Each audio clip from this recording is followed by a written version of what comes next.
Single dad gave his only blanket to a freezing woman. He never expected she owned the building.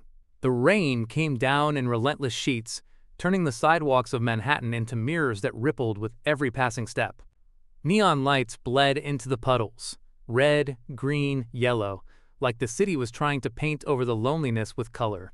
The clock above 33rd Street Station struck midnight. The last train had left, and Maya Clark sat alone on a cold metal bench near the far end of the empty platform. She hadn't meant to end up there. Hours earlier, she'd been standing in front of 12 board members, trying to convince them that their tech company's future needed a heart, not just profit margins. She had argued, passionately, recklessly, that ethics could be scalable. They had smiled politely, then moved on without her. Frustrated, she'd left her phone on the conference table. Her wallet slipped from her coat at the coffee shop she rushed through. By the time she realized what was missing, the rain had started and every cab was taken. So she walked. And walked. Until her heels gave up and her resolve wore thin. The subway entrance was the only shelter left. Now, drenched and shivering, she curled into herself. Her designer trench coat offered little warmth. Her fingers were red and stiff, her breath shallow. Every now and then, a train would rumble in on the opposite track, empty, lifeless, and gone again. The city, so full of people and noise, had become indifferent. Uwas. A gust of wind swept through the tunnel, and Maya closed her eyes. Her shoulders trembled. She wasn't used to this kind of vulnerability. She wasn't supposed to be the one who needed help. That wasn't her role. But tonight, everything had fallen out of place. And for the first time in a long while, she felt unseen. Then came the faintest sound. Not footsteps, but a shuffle. Careful, measured. From the shadows near the stairwell, a man emerged. His clothes were worn but clean. He moved with quiet purpose. In his arms, he carried a small girl, maybe 5 or 6, bundled in a puffy yellow jacket and rainbow rain boots. The man's eyes swept the station, landing gently on Maya. He hesitated. And then, without a word, he moved closer. Noah Reyes didn't usually stop for strangers. Not because he lacked kindness, but because survival had a way of narrowing focus. Every night, he and his daughter Sophia made the same quiet pilgrimage beneath the city, down past forgotten corridors of the subway, into utility tunnels, and out through an unlocked service door behind an abandoned supply kiosk. Their shelter wasn't much, just a corner of the maintenance corridor behind a false wall. But it was dry. Safe. Sophia called it their secret castle. There was a sleeping mat, a battery-powered lamp, and a beat-up thermos Noah kept filled with broth when he could. He always made sure Sophia was warm first. That was the rule. She never complained, not even on nights like this, when the cold seemed to breathe through the stones. But tonight was different. When he spotted the woman sitting motionless on the bench, her arms wrapped around herself like a fortress, about to collapse, something inside him shifted. Her eyes were open, but glassy, staring down the tracks as if they could carry her out of her own body. Her lips were pale, trembling. Her soaked trench coat clung to her like paper. Sophia stirred in his arms. "Daddy, is she sleeping?" she asked, her voice a whisper against his chest. Noah shook his head. "I don't think so, sweetheart." He hesitated. This wasn't his problem. He had a daughter to protect. But still, he remembered that kind of silence. The kind where the world forgets you exist. He helped Sophia sit on a dry patch of concrete against the wall, placing her little backpack beside her. "Wait here," he said gently. "Hold your bunny, okay?" She nodded solemnly. Noah approached the woman cautiously, hands visible, steps soft. "Ma'am?" he said. No response. He crouched, reaching out to touch her shoulder lightly. She flinched, barely, but her eyes didn't shift. Her skin was burning beneath the cold. He recognized the signs. Fever. Exhaustion. A woman clearly not accustomed to the streets, lost in more than just location. She was fading fast. Noah took off his jacket, the only one he had, and draped it over her. Then he reached for the emergency blanket tucked inside Sophia's bag. It was thin, silver, made for situations like this. He wrapped it around her legs and brushed the damp strands of hair from her forehead. "You'll be okay," he murmured. "You're not alone." Sophia watched him, clutching her stuffed rabbit.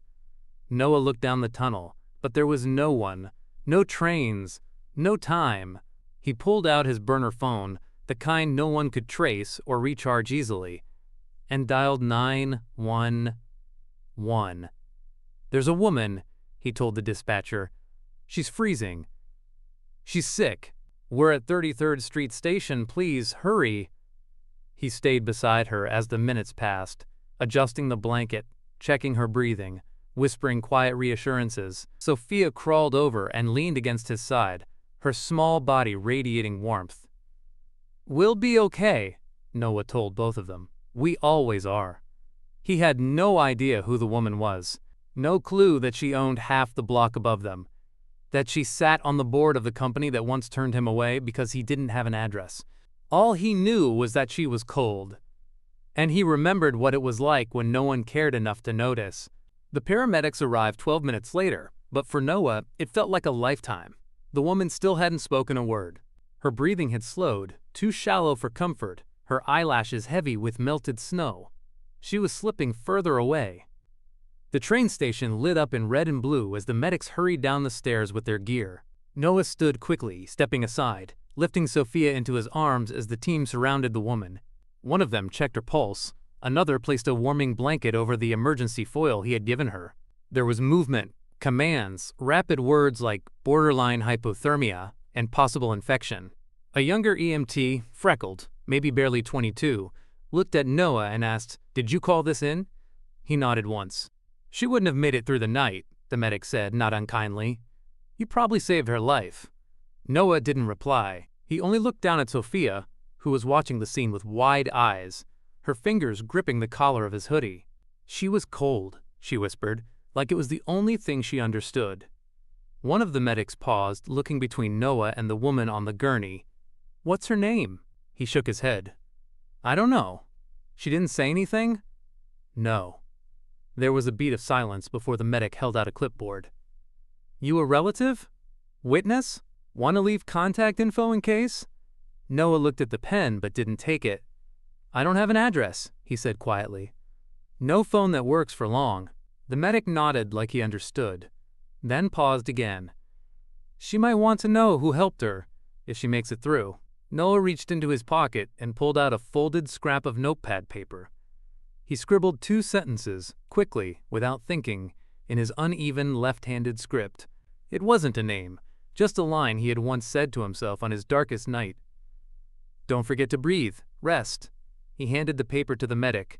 "Give her this," he said, and then he turned away, run Bafa. He didn't wait to see her lifted into the ambulance, didn't stay to answer questions or offer explanations. He gathered Sophia in his arms again and melted into the shadows of the station like a ghost. Mons. They walked back to the tunnel in silence. The castle waited for them, dim, quiet, smelling faintly of damp concrete and hope. Sophia curled up in their blanket, her eyes already drooping. "Is she gonna be okay?" she asked sleepily. "I think so," Noah whispered, brushing her hair back. And as she drifted off to sleep, he sat awake in the dark with only the hum of the city above them and the echo of the night's choices. He hadn't asked for thanks. He didn't expect anything in return, but something deep inside him had shifted. Somehow, he knew this wasn't the end of that story. Not yet. The first thing Maya noticed was the warmth. The way. Soft sheets. Clean air tinged with disinfectant. A gentle beeping near her ear. No wind, no cold. No subway rumble beneath her bones. Just the steady hum of a hospital room waking slowly around her. She opened her eyes. It was too bright, too white. For a moment, she panicked, disoriented, unsure of what had happened or how she had gotten there. Then she felt the weight in her limbs, the dull ache in her chest, and the raw dryness in her throat. She was alive. Somehow. A nurse appeared beside her almost instantly, middle-aged, sharp-eyed, but gentle. "Easy," she said, adjusting Maya's pillow with practiced hands. "You've had a rough night." Maya blinked slowly, voice scratchy. Where am I?" "St. Luke's. You were brought in from the 33rd Street station. Hypothermia. High fever. You're lucky someone found you when they did. Maya turned her head slightly, memories blurred and frayed. The last clear image she had was sitting on the subway bench, shivering, waiting for a train that never came. There was someone, she murmured. The nurse nodded, already expecting the question. A man left you here, didn't give a name, said you needed help, and you did. You were fading fast. She reached into her scrub pocket and pulled out a small, folded note. He asked that you get this. Maya took it with shaking hands. It was written in blocky, uneven handwriting, only 2 sentences. Don't forget to breathe. Rest. Something about the words made her heart stutter. It was a voice she didn't remember, but also one she couldn't forget. A voice that had somehow reached her on the edge of unconsciousness. She could almost picture him. A silhouette crouched beside her, the feel of a blanket being pulled over her shoulders, the brush of cold fingers brushing her hair aside. She clutched the paper to her chest. Just. Did he leave anything else? A name, a number, anything? She asked, suddenly desperate. Just. The nurse shook her head.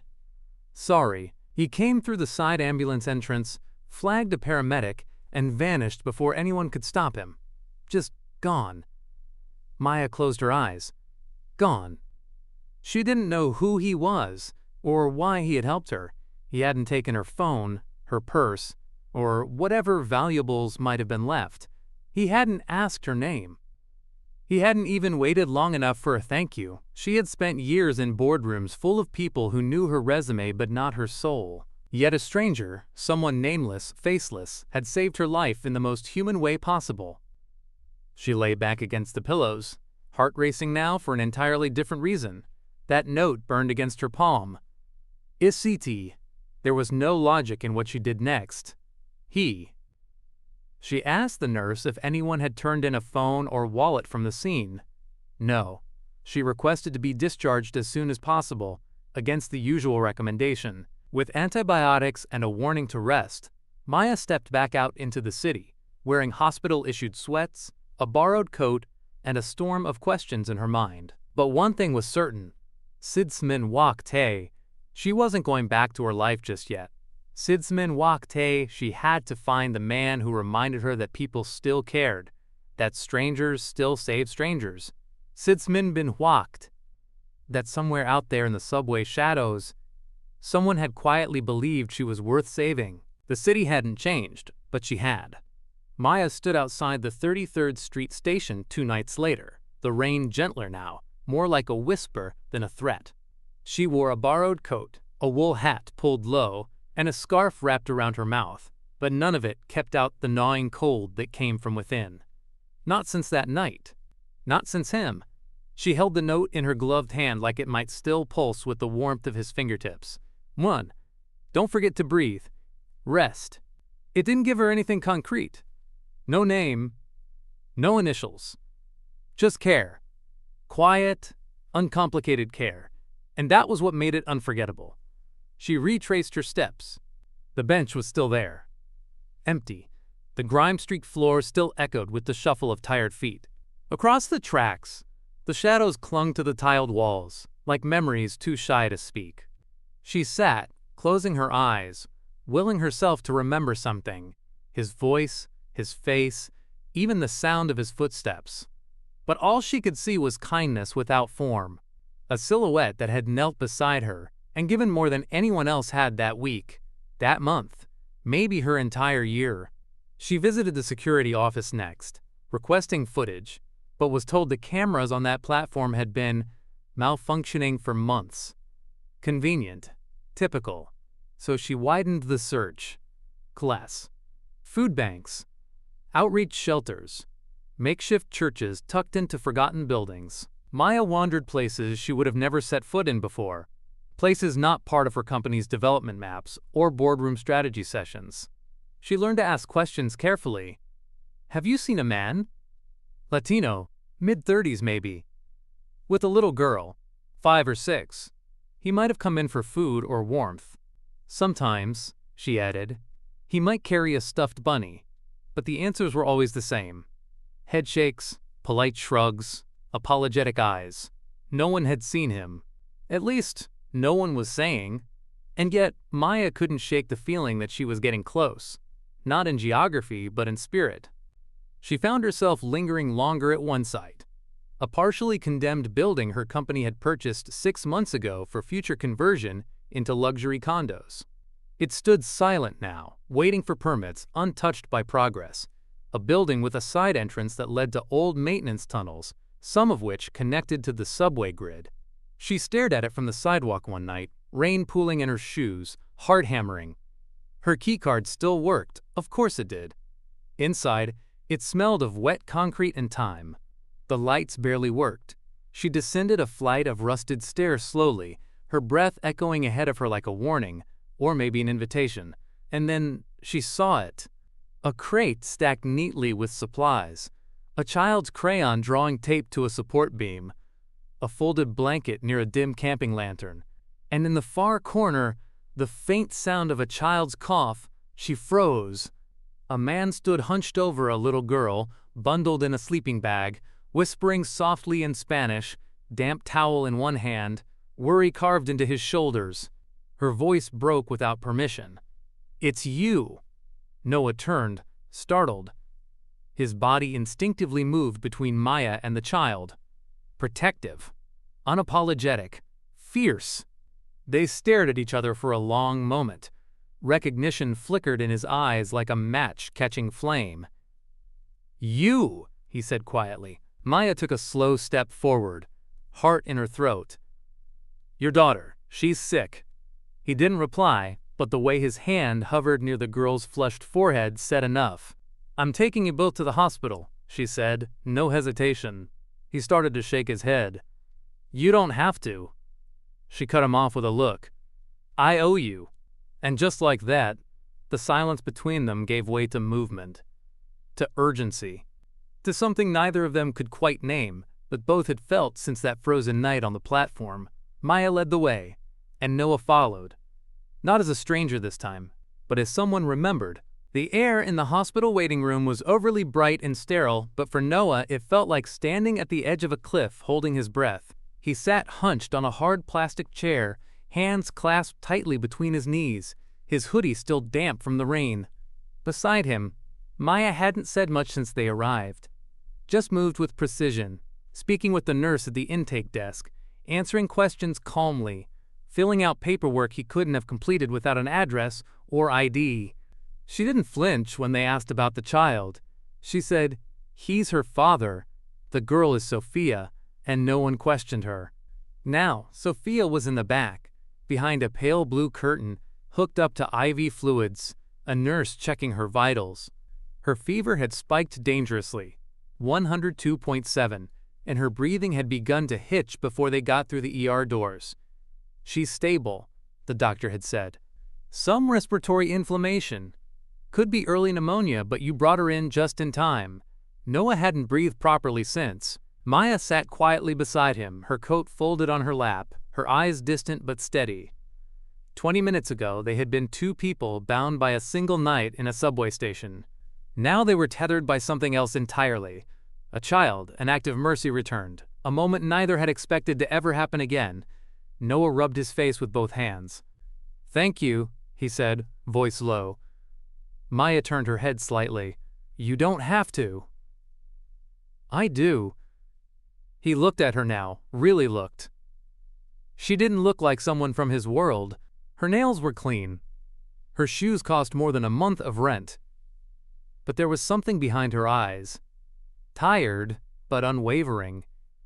"You didn't have to come back." "You didn't either," she replied. They were quiet again until a nurse poked her head into the hallway. "She's resting. You can see her." Inside the curtained space, Sophia lay curled under a white blanket, her cheeks flushed but her breathing slow and even now. The soft beep of machines filled the silence. Noah dropped to one knee beside the bed and took her hand gently. Maya stood back, watching him. The little girl stirred. Her eyelids fluttered, and she murmured, "Daddy?" "I'm here, Carino," Noah whispered. Her eyes opened slightly. She blinked, then turned her head toward the unfamiliar presence behind her father. "Hi," Maya said softly. Sophia's lips curved faintly, then she closed her eyes again, drifting back into the warmth of rest. Noah stood slowly and turned to Maya. "This building," he began. "The one we were in. It's yours, isn't it?" She nodded. "I didn't know. I swear we weren't trying to trespass."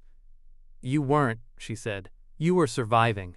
He looked away, guilt flickering in his expression. "We didn't have anywhere else." "You gave me your only blanket," she said, her voice quiet but sure. "You could have walked away, but you didn't. You saved my life." Noah didn't speak. "And now," she added, "you're not going back into that basement." He turned back to her, confused. "What do you mean?" "I mean, you're coming with me. Home. Until we figure something better out." "Maya." He said her name for the first time, as if tasting it, but she met his gaze evenly. "I'm not doing this out of pity." He paused. "Then why?" "Because you gave everything when I had nothing," she said. "Because someone should have done that for you a long time ago." He stared at her, stunned into silence. Sophia's breathing was soft in the background, and for the first time since he lost his job, his apartment, and most of his faith in people, Noah Reyes felt seen. It was past midnight when the hospital finally discharged Sophia with a small bag of prescriptions and a list of instructions. Her fever had broken, her breathing stronger now, though her energy was faint and her eyes heavy with sleep. Wrapped in a clean fleece blanket the nurses had offered, she lay quietly in Noah's arms as they stepped back into the city night. The snow had stopped, but the cold lingered, soft and dry. Maya led them through quiet streets without saying much, her steps certain. Noah followed beside her in silence, clutching his daughter gently, his eyes flicking between her peaceful face and the back of Maya's coat. There was something surreal about all of it. How quickly his world had changed in just 24 hours. From a subway tunnel to a hospital room, from hidden corners to walking side by side with a woman whose world should have remained so far from his own. They pulled into a narrow alley near the warehouse. The old building loomed ahead, its bricks cracked, its windows dark, silent and still. Maya killed the engine and sat for a moment, hands resting on the wheel. "You sure you want to go back in?" she asked. Noah looked at her. "It's the only place I know." She studied him for a beat, then opened her door. "Becco." They stepped inside together. Noah led the way down the familiar stairwell, careful not to wake Sophia as she stirred slightly in his arms. But when they reached the base of the steps and turned into their makeshift space, Maya stopped. Her eyes swept over the small world he had built in that basement. The mattress on the concrete, the carefully folded clothes, the little crate of drawings, the camp stove in the corner. It wasn't much, but it was cared for. Dignified. "You kept it clean," she murmured. He nodded. "She deserves better than dirt." She looked at him. "You both do." Noah moved toward the sleeping mat and gently lowered Sophia down. She sighed in her sleep, curling into the blanket instinctively. When he turned back, Maya was still standing in the middle of the room, holding something in her hands, a small, folded square of paper. He recognized it instantly. "The note," she said softly. "I've been carrying it with me since the hospital." Noah swallowed. "Didn't think you'd keep it." "I didn't want to forget," she replied. He looked away, his voice barely audible. "You weren't supposed to remember me." Maya stepped forward. "Why not?" "Because people like you, they don't usually look twice at people like me." She tilted her head. "What kind of person do you think I am? The kind who walks out of boardrooms in heels. The kind who forgets we even exist." There was no accusation in his tone, just a quiet resignation, but it still hit her harder than she expected. "I didn't see you at first," she admitted. "Not really. I saw the blanket, the voice, the hands that didn't hesitate. That's what I remember. Not your shoes, not your past." Their eyes met then. and something unspoken passed between them. She stepped closer, hesitated, then added, "You saved my life, Noah. You didn't know who I was either. But you gave me your only warmth." He nodded slowly. "I didn't have anything else to give." Maya smiled faintly. "That's not true. You gave me hope, and I want to return it." She looked around the space again, then back to him. "This place was never meant to be storage. We bought it for a redevelopment project, but the plans haven't gone through yet." Noah looked puzzled. "What are you saying?" "I'm saying," Maya said, stepping past him toward the stairs, "we can make something better here. Not condos, not offices, something real." He stared at her. "A center," she continued, "for people like you, like me, like Sophia. A place where no one has to sleep in the dark." Noah stood silent for a moment, then asked, "Why would you do that?" She turned to face him, eyes steady. "Because someone gave me shelter without asking for anything, and I don't want that moment to disappear." Outside, the city moved on, loud, unaware.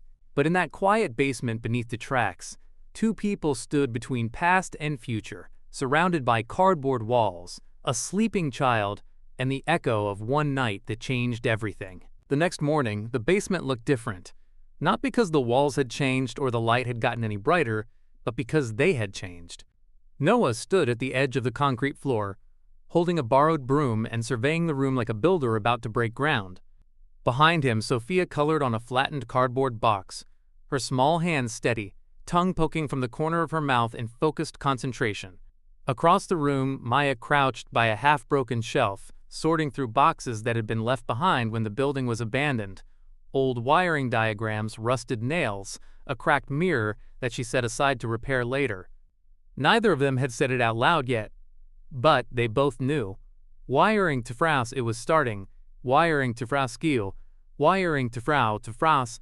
Maya had made a few calls that morning, some to city officials about holding off on the redevelopment project.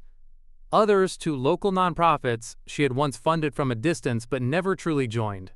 She wasn't asking for permission, just letting people know that something else was coming. Something human. That afternoon she brought down fresh insulation panels, a toolkit she barely knew how to use, and a stack of sandwich containers from a nearby cafe. She had also bought paint, bright blue and sunflower yellow, because Sophia had asked for those colors specifically. Noah repaired the cracked window pane with plastic sheeting and duct tape. He patched holes in the cinderblock walls with cement he found in a supply closet 2 floors up. He worked quietly, efficiently, without wasting movement, like a man who had spent years waiting for a reason to stay still long enough to build. By the end of the week, the basement didn't feel like a shelter anymore. It felt like a start. The space was warmer now, figuratively and literally. Someone from one of the nonprofits had dropped off an old electric heater. Another had donated a fold-out table and a set of mismatched chairs. Sophia's crayon drawings lined one wall, taped proudly like they were priceless art. Maya brought in a cot and a stack of books. She set up a temporary internet hotspot using a backup device from her office. Noah installed hooks for coats and shelves for supplies. Together, they created a rhythm that surprised them both. In the evenings, they ate dinner around the folding table, usually soup, sandwiches, or rice and beans. No fine china. No silverware sets. Just 3 people, leaning toward one another in the glow of a battery-powered lantern, passing warmth between bites and stories. And they talked. Not much, not deeply, not yet, but about little things. Sophia's favorite color. Noah's trick for keeping soup hot without electricity. Maya's surprised that she'd ever learned how to insulate a wall. One night, as snow fell silently outside, Maya sat on the steps leading up from the basement, sipping tea from a chipped mug. Noah joined her a few minutes later, wiping sawdust from his palms. "You know," he said, "you don't have to stay down here with us." Maya looked over at him, her voice quiet. "I don't want to be anywhere else."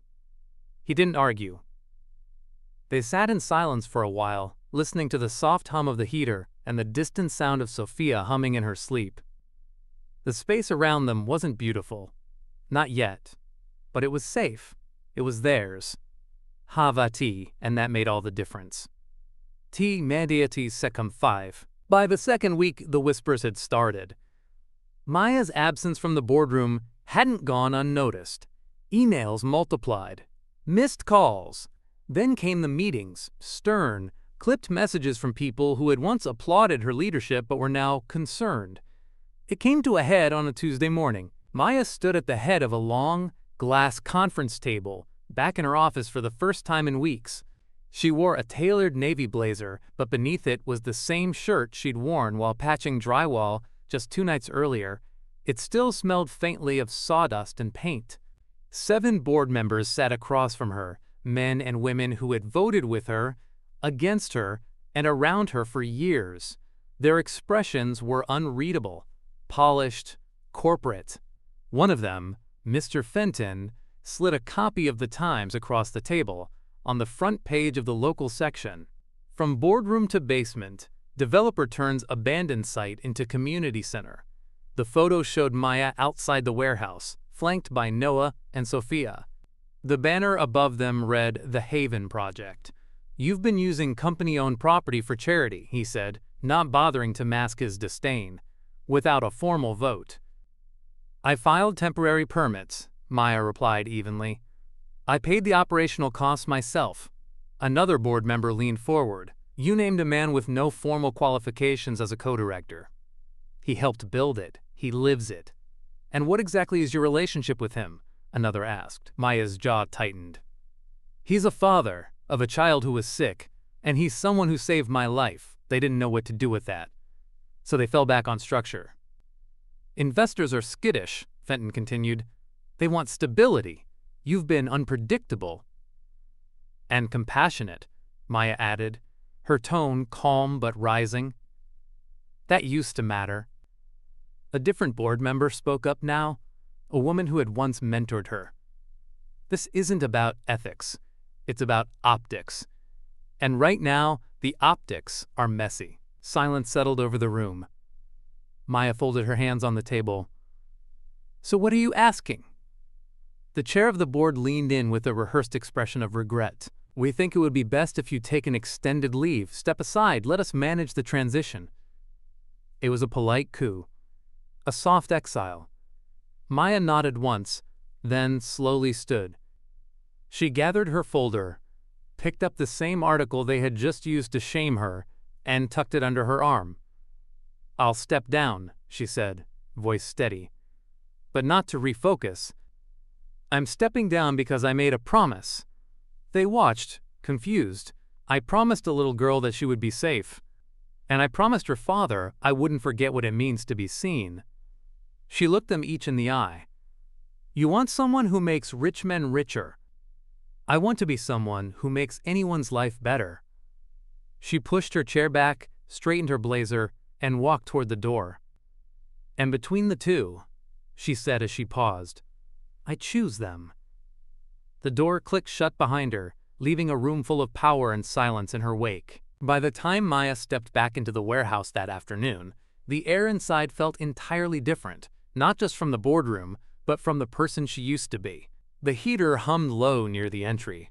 The old cement floor had been swept clean. Crayon drawings bloomed across one wall like a mural of forgotten dreams reclaimed. Someone had hung a string of paper lanterns from the rafters, their soft glow dancing gently with the light outside. And in the middle of it all was Noah, crouched under the kitchen sink, tightening a pipe with focused precision. Sophia stood on a chair, giggling as she poured pancake batter into a pan far too big for her hands. The spatula was upside down. There was flour in her hair. Maya stood in the doorway and just watched. No one asked why she was early. No one noticed that her blazer was wrinkled or that her breath still carried the adrenaline of confrontation. All that mattered was the sizzle of batter and the rhythm of a wrench turning beneath the counter. Noah looked up, brushing his hands off on a dish towel. "Hey, I quit," she said simply. Sophia turned around, wide-eyed. "Did you get fired?"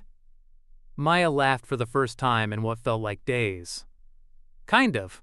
Noah stood, expression unreadable but soft. "What happened?"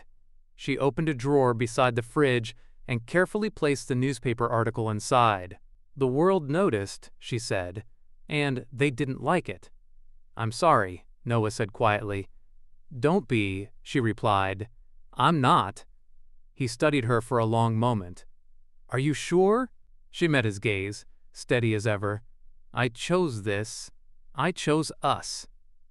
For a second, he said nothing.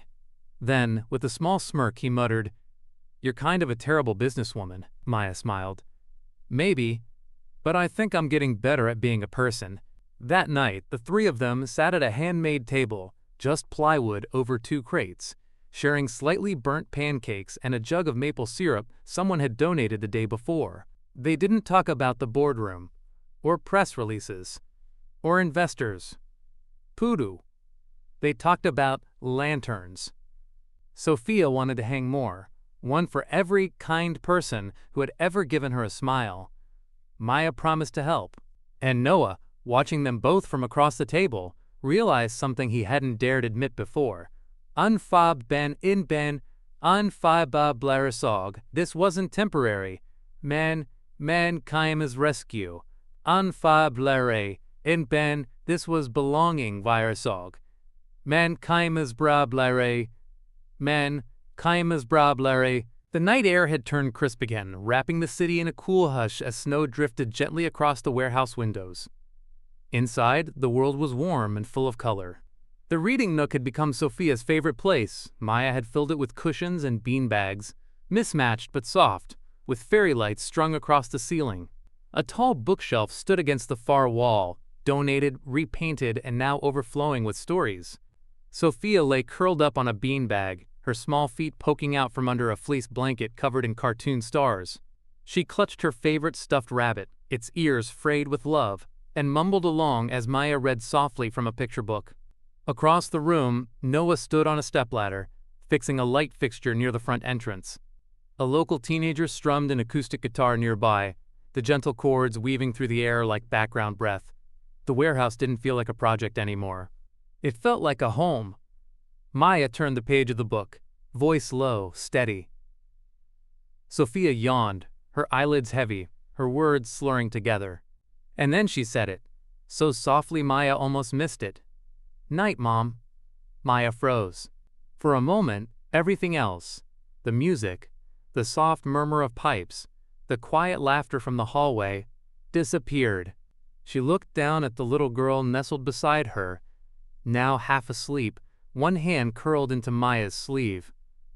She hadn't meant it as a slip, she hadn't corrected herself. It wasn't a joke or a mix-up. It was real. Maya's breath caught in her throat, her eyes filled before she could stop them. She blinked quickly, then let the tears come, quiet and warm, trailing down her cheeks as she gently brushed a strand of hair from Sophia's forehead. Across the room, Noah noticed.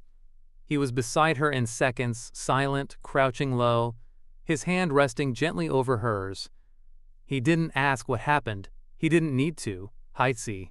The look on Maya's face said everything. The quiet disbelief, the fragile awe, the way her whole being had shifted in a single whispered word. His hand closed gently around hers, and in that touch, there was no fear, no doubt, just understanding.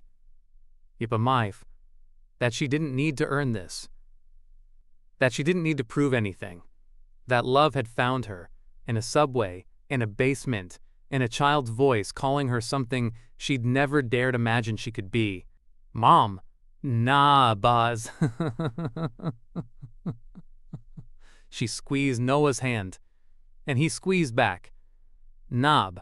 Outside, the world rushed on, fast and distracted. But inside that warm little room, beside the sleeping girl who had rewritten her future in a single word, Maya felt something she had never felt before. Not in boardrooms, not in corner offices, not in power. Peace. Weeks passed. The haven grew, not just in square footage, but in spirit. Word spread quietly through the neighborhoods. Hot meals every evening. No forms, no judgment. Free tutoring on Saturdays. Legal aid on Wednesdays. The warehouse no longer echoed with emptiness. It pulsed now, with children's laughter, shared stories, the clink of mismatched dishes, and the creak of secondhand chairs pulled closer around a table. Maya moved into the loft above the old storage office, converted with Noah's help into a cozy apartment with 2 beds and a little kitchenette. Noah and Sophia took the loft across the hall. The doors were never locked. Dinners were usually shared. Sophia bounced between both spaces with the ease of a child who didn't remember what it was like to live in fear. One evening, Maya stood in the main hall beneath the soft light of hanging paper lanterns, staring at the newest addition to the wall display they called Moments of Grace. Dozens of photographs stretched across the painted bricks, each a snapshot of change. Volunteers laughing as they built bunk beds, a teenager reading a poem at open mic night, an elderly woman learning how to use email, Sophia holding a paintbrush almost as big as her head. But the photo in the very center, framed in light wood and mounted beneath a soft amber bulb, was different. It showed a subway bench, empty, frost-dusted, silent. And over one end, draped like a memory too delicate to hold, was a worn, gray blanket, the same one that had once saved Maya's life. She had taken the photo herself. One early morning, months after she left the hospital, she returned to 33rd Street Station, the same platform, the same bench. And there it was, untouched, forgotten, but still there. She had stood in front of it for a long time before lifting her camera. She hadn't known why she needed the photo until now. Beneath the frame was a small wooden plaque, carved by hand. He gave what little he had, and gave me a reason to stay. Visitors often paused there. Some tilted their heads. Some wiped tears. Most didn't ask questions, but they felt it, the story behind the silence. Behind her, soft footsteps approached. Noah. He stood beside her, holding something wrapped in brown paper and tied with string. "For you," he said quietly. She opened it carefully. Inside was a handmade frame, rough around the edges but polished by hand. Behind the glass, preserved and pressed flat, was a single, familiar scrap of paper. Her breath caught. "Don't forget to breathe. Rest." She touched the glass like it might still hold his warmth. "You kept it," she whispered. "I made a copy the day after I left the hospital," he said. "Figured you might want to remember." She swallowed. "I never forgot." He glanced toward the photo on the wall. "Neither did I." From across the hall, Sophia's voice echoed. "Hey, they're starting the slideshow." Maya smiled through the sting in her eyes. Noah reached for her hand. She didn't hesitate. Together they walked into the main room. A group of mismatched chairs had been arranged in front of a bedsheet strung up as a screen. The community had gathered: kids, teens, elders, volunteers, neighbors. No stage, no spotlight, just people who believed in second chances. Sophia waved at them, saving 2 seats on either side of her. She grinned, bouncing on the cushion. "Soothe." Maya sat on one side, Noah on the other. "Soothe."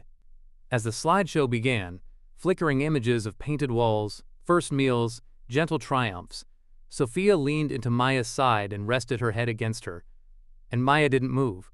She simply stayed, wrapped in the hum of gratitude, a child's quiet trust, and the warmth of a life she never expected to find. They never put a name to it, no label, no formal announcement. But everyone who spent more than 5 minutes inside the haven knew the truth. They were a family, not the kind tied by blood or paperwork, but the kind forged in cold nights, soft words, and the warmth of second chances. Maya lived in the loft across from Noah and Sophia, but the walls between them had long stopped meaning anything. Dinners were shared more often than not.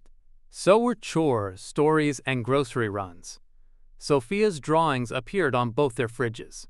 Her socks were always missing in one loft and mysteriously folded in a drawer in the other. Sometimes she called Maya, Maya. Sometimes, when tired or excited, she called her Mom, and no one corrected her.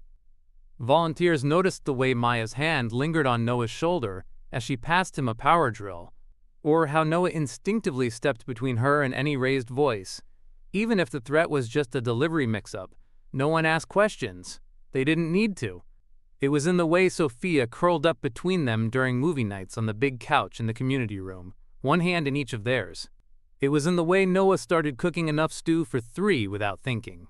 In the way Maya bought extra kid-sized gloves without needing to ask anyone's size.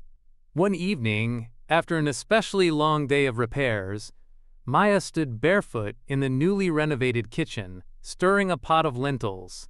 The scent of cumin and garlic filled the air. Noah walked in with a box of donated books under one arm. He paused, watching her for a moment, not saying anything. She turned and raised an eyebrow. "What?" He shrugged. "You look peaceful." She smiled faintly, brushing a strand of hair from her cheek with the back of her hand. "I think I am." He set the box down and crossed the room to help her with the plates. Their arms brushed. Neither pulled away. In the corner, Sophia had fallen asleep on a pile of throw pillows, a storybook still open in her lap. Her soft snore rose and fell like a lullaby. Noah looked at Maya, his voice low. "Do you miss it?" She knew what he meant. The boardroom, the title, the weight of status. "Sometimes," she admitted, "but not in the way I thought I would." He nodded. "I used to think success meant being seen," she added. "Now I think it just means being known, and still welcomed anyway." He looked at her for a long moment, then reached into his back pocket and pulled out something small, folded carefully. It was a new drawing. Sophia had made it earlier that day. A big blue building with a garden on the roof. A girl with a ponytail. A man with messy hair. A little girl in rainbow boots. All holding hands. A label scrawled in pink crayon above them. "My home." Maya pressed her hand to her chest. Noah didn't say anything. He didn't have to.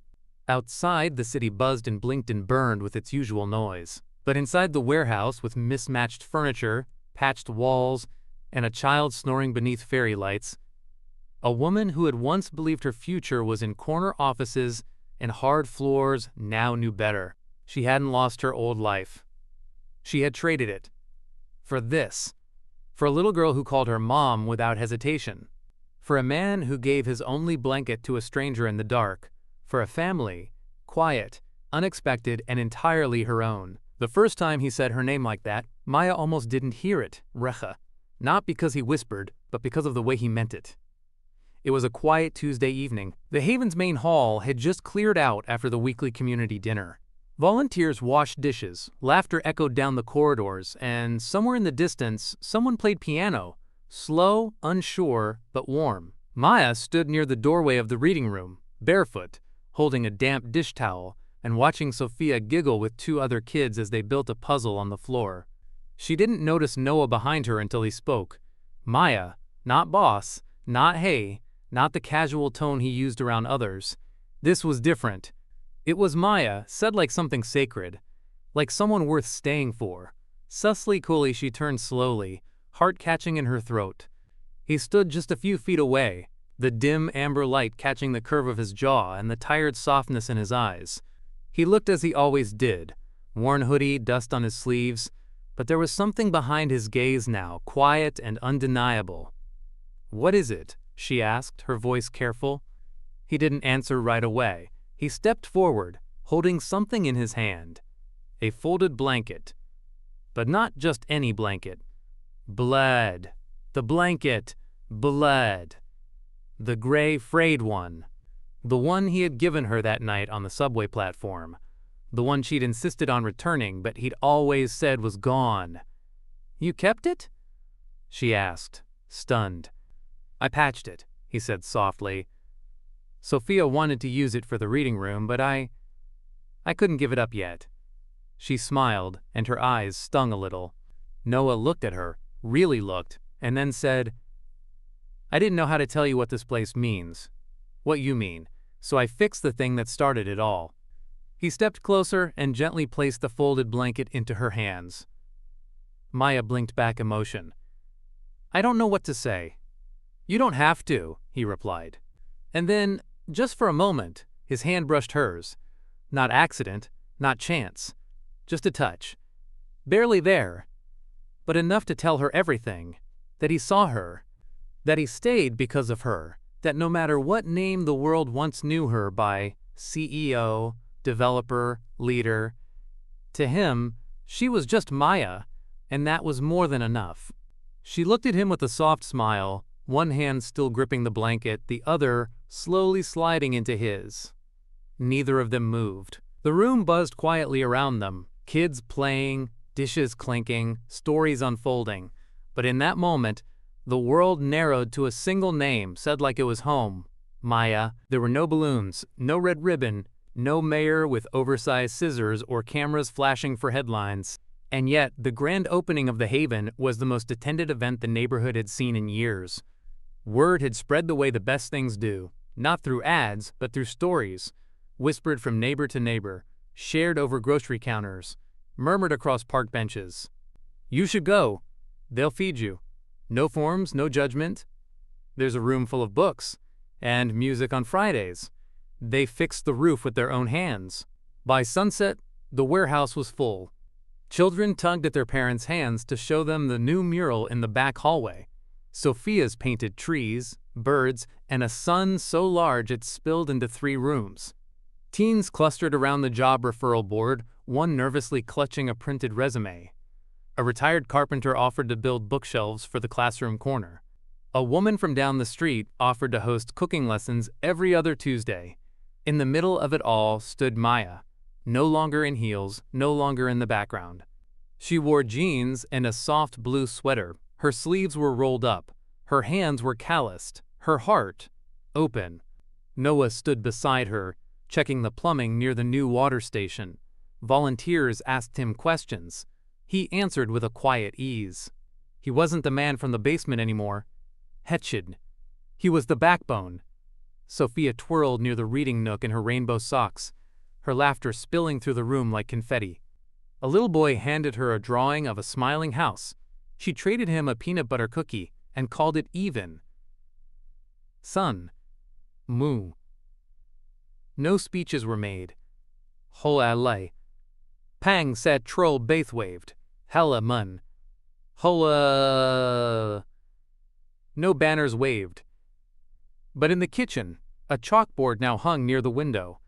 On it, in Sophia's careful handwriting, "Welcome home." As the night went on, the warehouse didn't empty. It glowed. With warmth, with humanness, with the unspoken understanding that this space wasn't about rescue. It was about dignity, about saying, you belong here, right now, just as you are, daksamo. And in the middle row of mismatched chairs, Maya sat with Sophia in her lap and Noah beside them, their hands close enough to touch, even when they didn't. No stage, no spotlight. Thus the beginning of everything they never thought they could have. Das las ager. The warehouse was quiet. Not silent. Never silent. Not with the hum of heaters in winter, or the whisper of blankets being folded, or the occasional clatter of dishes from the kitchen. But it was a peaceful kind of quiet. The kind that settled deep in your bones and told you, you're safe. Maya stood alone in the hallway where the Moments of Grace wall had expanded. It now stretched from the entrance all the way to the old supply closet that Noah had converted into a music nook. Dozens of snapshots lined the walls. Photos of birthdays celebrated, job offers received, letters of asylum granted, first poetry readings, hugs between people who had once stood oceans apart in silence. But Maya's eyes rested on the final frame. A small, hand-carved wooden piece, mounted lower than the others, right at eye level for a child. Inside was the note. The one she had found in her coat pocket after the night everything changed. Some mess. Don't forget to breathe. Rest. Underneath, in a tiny plaque that Sophia had asked to write herself in wobbly letters. This is how we began. Maya smiled through the tears. Behind her, Sophia's laughter echoed from upstairs. She was playing a superhero game with 2 other kids. She had taken to calling the Haven her mission base. She had also started referring to Noah and Maya as the parents, which made both adults stop in their tracks the first time it happened, and then silently, fully accept it. Noah appeared beside her now, quietly, holding a mug of tea he'd made just the way she liked it. 2 sugars, no questions. He passed it to her. Their hands touched. You okay? He asked. Maya nodded. Just thinking. About what? She looked at the note again.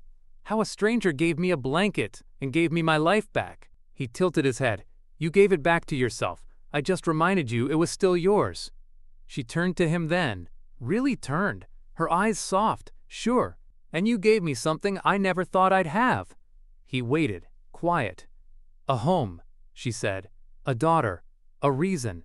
They stood there a moment longer, shoulder to shoulder. Two people who had once crossed paths in the cold because they had nowhere else to go, and now had nowhere else they'd rather be. From the front of the hall, a guitar chord rang out. Sophia, playing her very first open mic. Her voice wasn't perfect, but it was brave. And every person in that room listened, and smiled, and belonged. Maya leaned into Noah and whispered, "This is the best thing I've ever built." He smiled back, eyes warm. "You didn't build it alone." And neither of them looked back, because ahead of them was everything that mattered.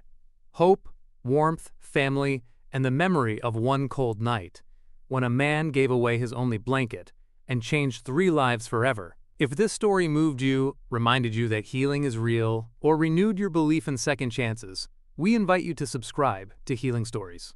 Here, we share real-life journeys of strength, love, and hope.